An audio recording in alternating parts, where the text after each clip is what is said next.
Is this sort of a come to Jesus week for your run game? Stanford's struggled to stop it the last 2 weeks. Do you feel like you have to get it going this week? No. I think that the run game has progressed each week, right? I think we ran for 200 yards last week, 170 yards, and then sacks took us to 200, and then sacks took us down to 170.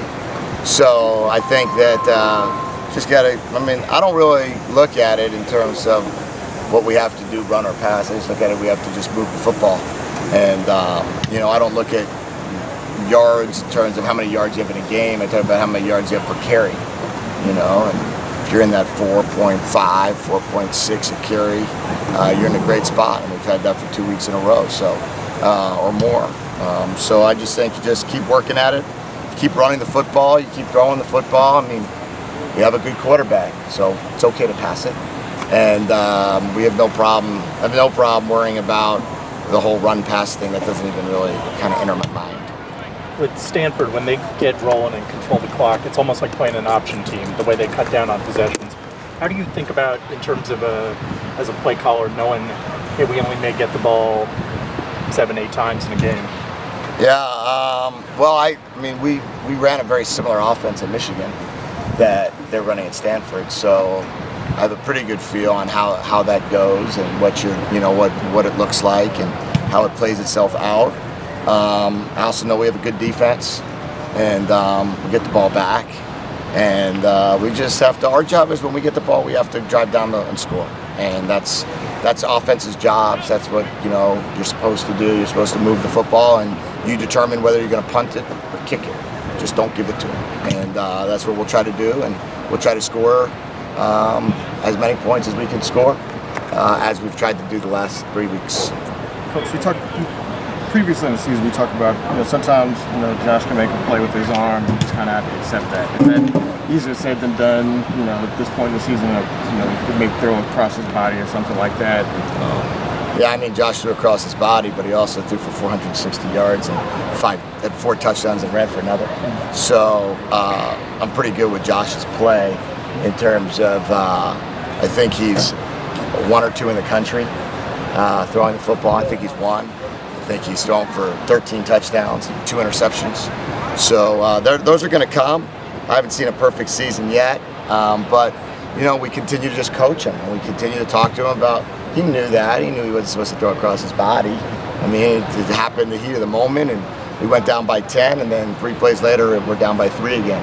So we have to avoid those mistakes. And the second one was a fluke play where there was a miscommunication. When you have a guy as talented as Josh, and Coach Moore talked about the next step for him is sometimes just conceding a play, getting to the next down. How do you coach a guy like that? What is the process like of trying to get a guy to that next step in that way? Well, we look at all the great players in the NFL all the time. I show them video of checkdowns. I show them video of taking a sack. I show them video of scrambling and punting. I show them video of taking a completion that's under the sticks. And just do that, and he's done that.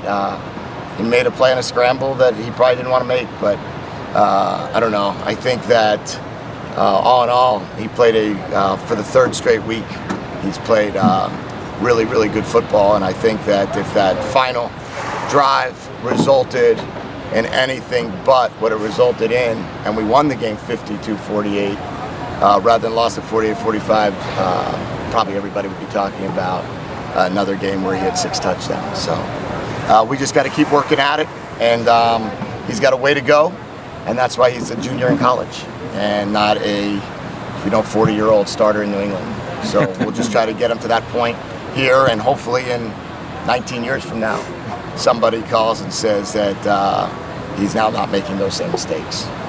Looking back at the tape, what do you think of Jalen Stark's performance against Memphis? I thought Jalen did a good job. There's a couple plays there. There was a protection issue that was one, but other than that, I thought he ran the football well. I thought he protected really, really well. I caught the ball well, had an explosive in the passing game, 2 explosives, and he's a big 255-pound tailback that's hard to bring down. So I was excited about Jalen. Coach, Last question. Coach, you talked talked with Trent Dilfer the other day, and he said, one thing about Josh is that he's a kid that is really self-aware and he's really confident in himself. And sometimes people can misunderstand that. You've had a chance to work with him now at this point. What's your relationship with him at this point? I think he's great. I think he's smart. I think he's funny. I enjoy him. I think he studies very hard at the game.